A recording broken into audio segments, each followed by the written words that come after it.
When my daughter-in-law told me to leave, I smiled instead of crying. Not because I was brave, not because I was ready, but because sometimes the heart becomes so tired that it forgets how to break loudly. It was early morning. The house was quiet, the kind of quiet that feels heavy. She stood near the kitchen counter, her hands folded. My son was not looking at me. "I think it would be better if you stayed somewhere else," she said gently. Her voice did not shake. Mine didn't either. I nodded slowly and said, "All right." In that moment, I didn't feel anger. I felt small. I walked back to my room and sat on the edge of the bed. The sunlight came through the window softly. I closed my eyes and whispered the only prayer I could form. "Spend time with me today, Lord. I don't want to be alone in this moment." That was the first time I realized that even when people step away, God steps closer. I have never been a woman who asked for much. My life was made of simple things: early mornings, warm tea, quiet prayers. When my husband passed away, I learned how to live with silence. It became my companion. I raised my son with patience and faith. Every night, I prayed beside his bed. Every morning, I thanked God for one more day. He grew into a kind man, a quiet man. When he married, I believed our family was complete. I told God, "Thank you for giving him happiness." I didn't ask for my own. After the wedding, we lived in the same house. It felt natural to me. Family should stay together, I thought. In the beginning, I tried to be careful. I didn't interfere. I didn't advise unless asked. I woke early and cleaned before anyone woke. I cooked quietly. I stayed out of the way. Every morning I stood near the window and prayed. "Spend time with me today, Lord. Keep peace in this home." Peace became my daily request. At first, everything seemed fine.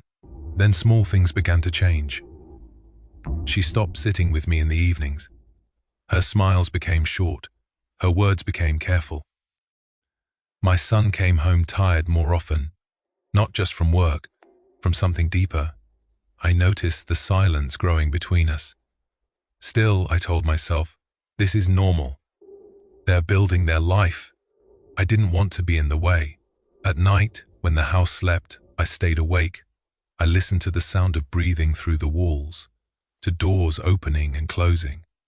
I wondered if I was doing something wrong. I whispered into the darkness, "Spend time with me today, Lord. Help me understand what I cannot see." No answer came, only calm, and somehow calm was enough. As days passed, I felt myself becoming invisible. I was still there, but no one looked for me. Meals happened without me. Plans were made without my voice. I didn't blame them. Life moves forward quickly. Sometimes it forgets who walked beside it before. That was how the change began. Not with anger, not with cruelty, but with quiet distance. And as the distance grew, my prayer became simpler. "Spend time with me today, Lord. If no one else can, please stay." The days that followed felt long and heavy. Not because something terrible happened each day, but because nothing felt the same anymore. I woke up early as always. The house was still dark. The silence felt deeper than before. I made tea and sat by the window. The sky slowly changed color. "Spend time with me today, Lord," I whispered. "Guide me through another quiet morning." The kitchen no longer felt like my place. She cooked at different times. She arranged things differently. I stood at the doorway, sometimes unsure if I should step in. Once I offered gently, "Would you like help?" She smiled politely and said, "No, I'm okay." That smile stayed with me all day. It wasn't unkind, it was distant. My son spoke less to me. When he did, his words were careful, as if he was choosing each one. One evening, he said softly, "Mom, you don't need to worry about things anymore." I nodded. I know, I replied, but inside I wondered who I was, if I was no longer needed. That night I prayed longer than usual. Spend time with me today, Lord. Help me find my place. I began to notice things I hadn't noticed before. Which chair I should not sit in, which cupboard I should not open. No one told me these things. I simply felt them. I learned to move quietly, to stay in my room. I told myself this was respect. But sometimes respect feels a lot like loneliness. When the house was empty, memories filled the space. I remembered my son as a child, running through these rooms, calling my name. I remembered his laughter at the dinner table, the way he once held my hand. Those memories did not hurt at first, but over time they grew heavy. Change always does that. One afternoon she spoke to me gently. "We're trying to build our own routine," she said. "I hope you understand." I nodded. "I do," I replied. And I truly meant it. But understanding does not remove the ache. It only teaches you how to carry it. Each night I sat on my bed with my hands folded. "Spend time with me today, Lord," I whispered. "Even if this house feels far from me now." I did not ask God to change them. I asked Him to stay with me. Sometimes that is the bravest prayer. The distance did not arrive suddenly. It came slowly, gently, until one day I realized I was already standing apart without anyone asking me to move. And soon I would have to decide what to do with that space. Something in the house had shifted, not in a way you could point to, not in a way you could explain, but I felt it in my chest. The rooms felt colder, the silence stayed longer. I moved carefully, as if my presence might disturb something fragile. "Spend time with me today, Lord," I whispered each morning. "Help me move through this quietly." One morning I noticed the sink full of dishes. I stood there for a moment, then stepped back. I didn't reach for the soap. I didn't tie my apron. I went back to my room. It was the first time I chose not to help. Not because I didn't care, but because I didn't want to cross an invisible line. That moment hurt more than words ever could. My son avoided my eyes more often. When he did look at me, there was something heavy there. One evening, he stood near my door. "Mom," he said softly, then stopped. "Yes?"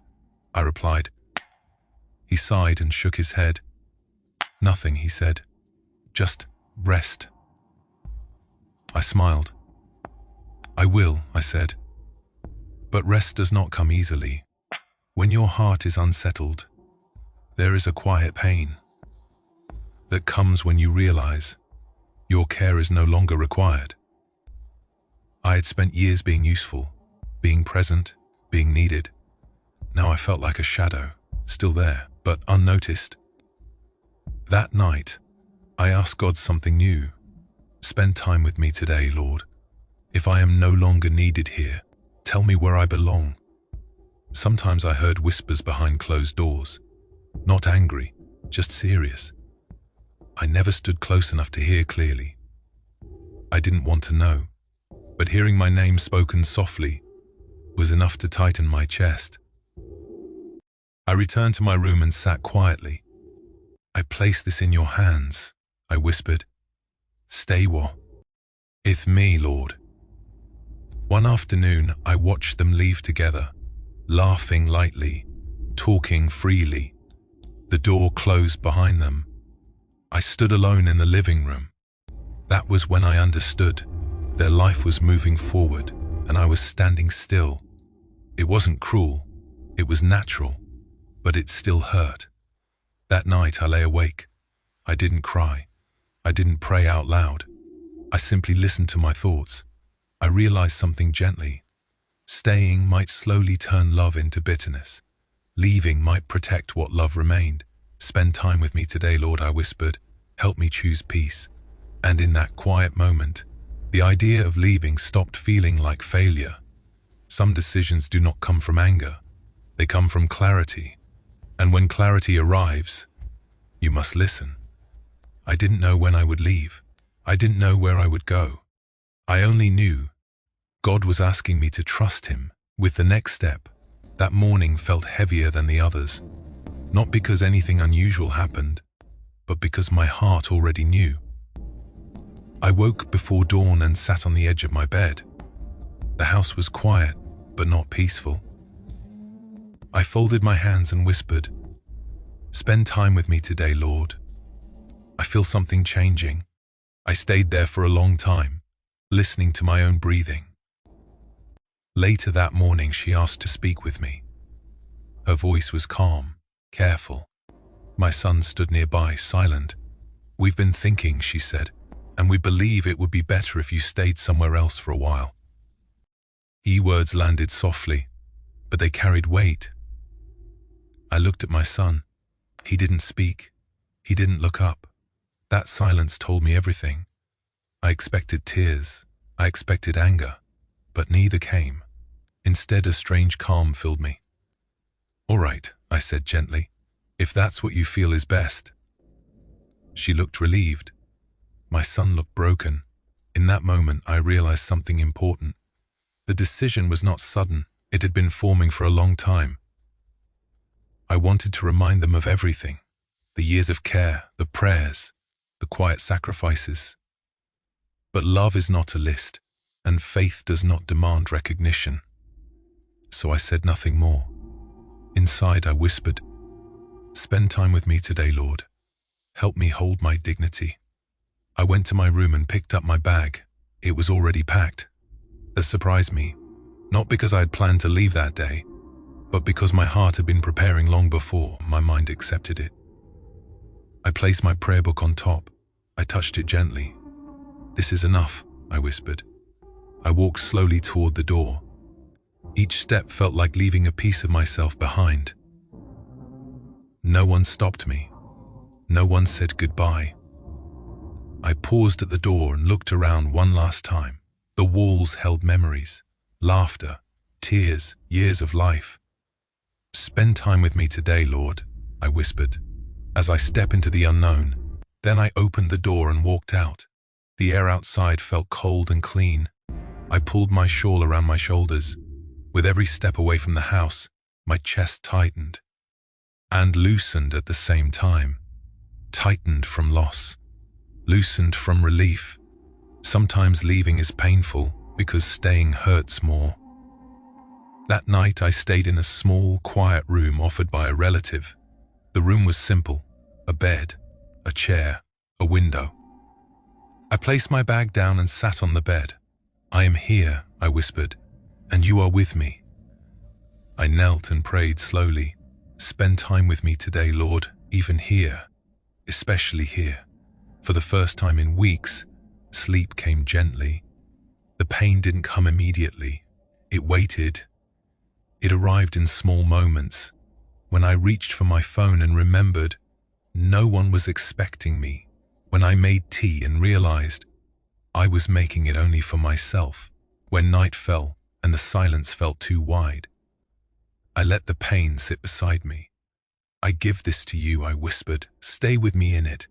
That day marked the end of one chapter, not because I was asked to leave, but because I chose to walk forward without bitterness. I learned something important.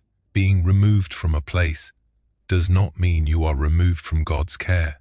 Sometimes He walks closest to us when everything else falls quiet.